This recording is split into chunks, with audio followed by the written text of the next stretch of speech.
Welcome back to Miwa Japanese Kitchen. Today we are making perfect rice without rice cooker. In my channel, I introduce easy kids-friendly Japanese dishes. I hope you will enjoy other videos too. So let's get into it. In this video, I'm specifically talking about sushi sticky rice. To make a perfect rice, there is 4 crucial tips that you want to remember. Number 1. How to store the rice. To store the rice, the best way is keeping them in an airtight container and put them into the fridge. You want to avoid 3 environment where it's too dry, too moist, and too smelly. If it's too dry, the rice grain tends to get clogged on the surface and ends up too mushy when you cook it. If it's too moist, it will get moldy. The rice grain tends to absorb all the smell around it, so better not to keep them close to anything which has a strong smell. But for my case, I always buy 10 kg at a time, so there's no space in my fridge. I just keep them in a dark, cool place. So heavy. Getting to point number 2, how to rinse the rice. I measured 1 cup of rice equal to 180 cc or 150 gram of rice. The exact measurement is written on my blog. There is dust and rice starch remaining around the rice grain. That's where unpleasant smell taste come from. So we wanna remove it before we cook the rice. I'm looking for 150 gram. Oops, I went too far. To rinse the rice, I have bowl and strainer. Top up the water, drain the water immediately, especially for the first couple of times. You don't need to use the strainer, but I figure this is the easiest way to do. Then from the 3rd time, start to rub the rice gently as you rinse them. Then drain the water. Repeat the same process until the water becomes a little clearer. You don't want to mash the rice grain by rubbing it too hard because the rice will absorb first water the most. Some Japanese restaurants use a good quality of water just for rinsing the rice. Even though you are using tap water just like me, you don't want to use hot warm water.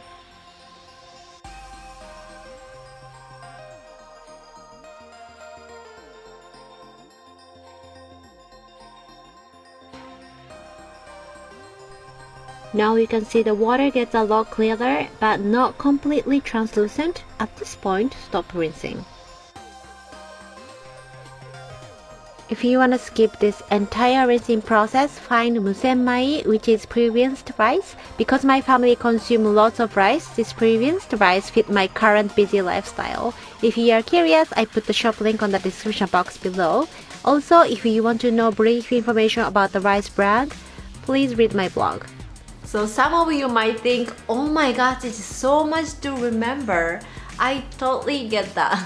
To be honest, in my real life, I never be that precise. I'm just happy as long as my kids eat and enjoy the rice. But just adapting some of the ways, like try not to use the warm water or try not to rub too much. Just a little tiny things brings the better result to your rice. So keep on watching. Moving on to the point number 3, how much water you need. To cook 1 cup of rice equal to 150 gram and 180 cc of rice, we need 1¼ cup of water. If you are familiar with gram, always safe to use the scale. When you have 150 gram of dried rice, you will need about 200 gram of water. So the total will be 350 gram.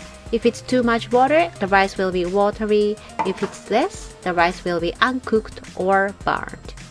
For making onigiri, just remember to add less water, like 5% lesser than you normally do, so that the rice grain will hold its shape when you make the rice bowl.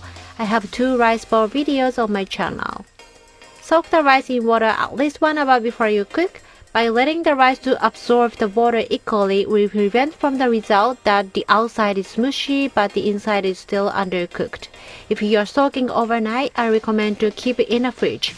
In a way, the rice will gradually and fully absorb the water. At this stage, I also soak the beans and grains for the different texture to enjoy.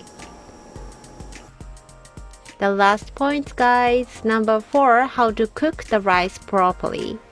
I'm using big heavy bottom pot like this, or if you have a clay pot, that's better. You need to have a lid to keep the steam inside. I don't want the inside to be too crowded. We need a space for rice to circulate in the pot while it's cooking. This heavy bottom pot will heat evenly, so works perfectly for making rice. If you are opting for the rice cooker, just close and start to cook it with the fast mode or regular mode.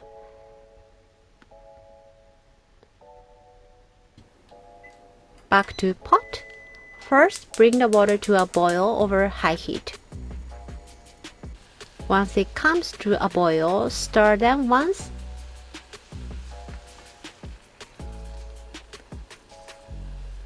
Pop the lid and reduce the heat to low.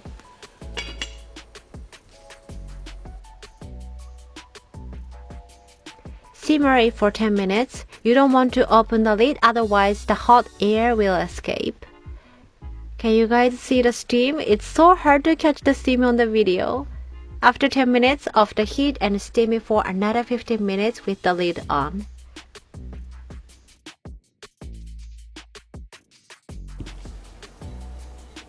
After 15 minutes, open the lid immediately. Can you smell the aroma? It's divine. I love this aroma now, but I remember when I was pregnant, whenever I smell this, I was vomiting. Divide into fours and mix them from the bottom to top motion. What's happening here is we want to release the excess moisture stacking at the bottom. In a way, the bottom part won't be watery, and every part of rice will be equally fluffy. Try not to mash the rice grain when you mix it. Same method can be adapted for using a rice cooker.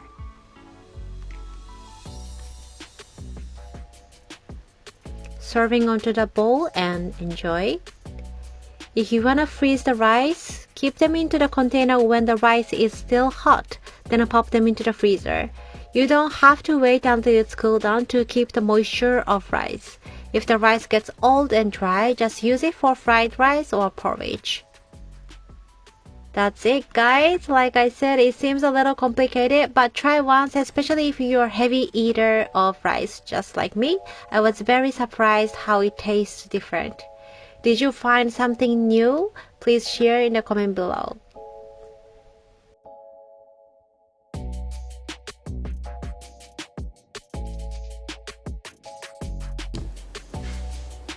If you like this basic cooking tutorial type of video, make sure to leave the comment below so that I can make more in the future.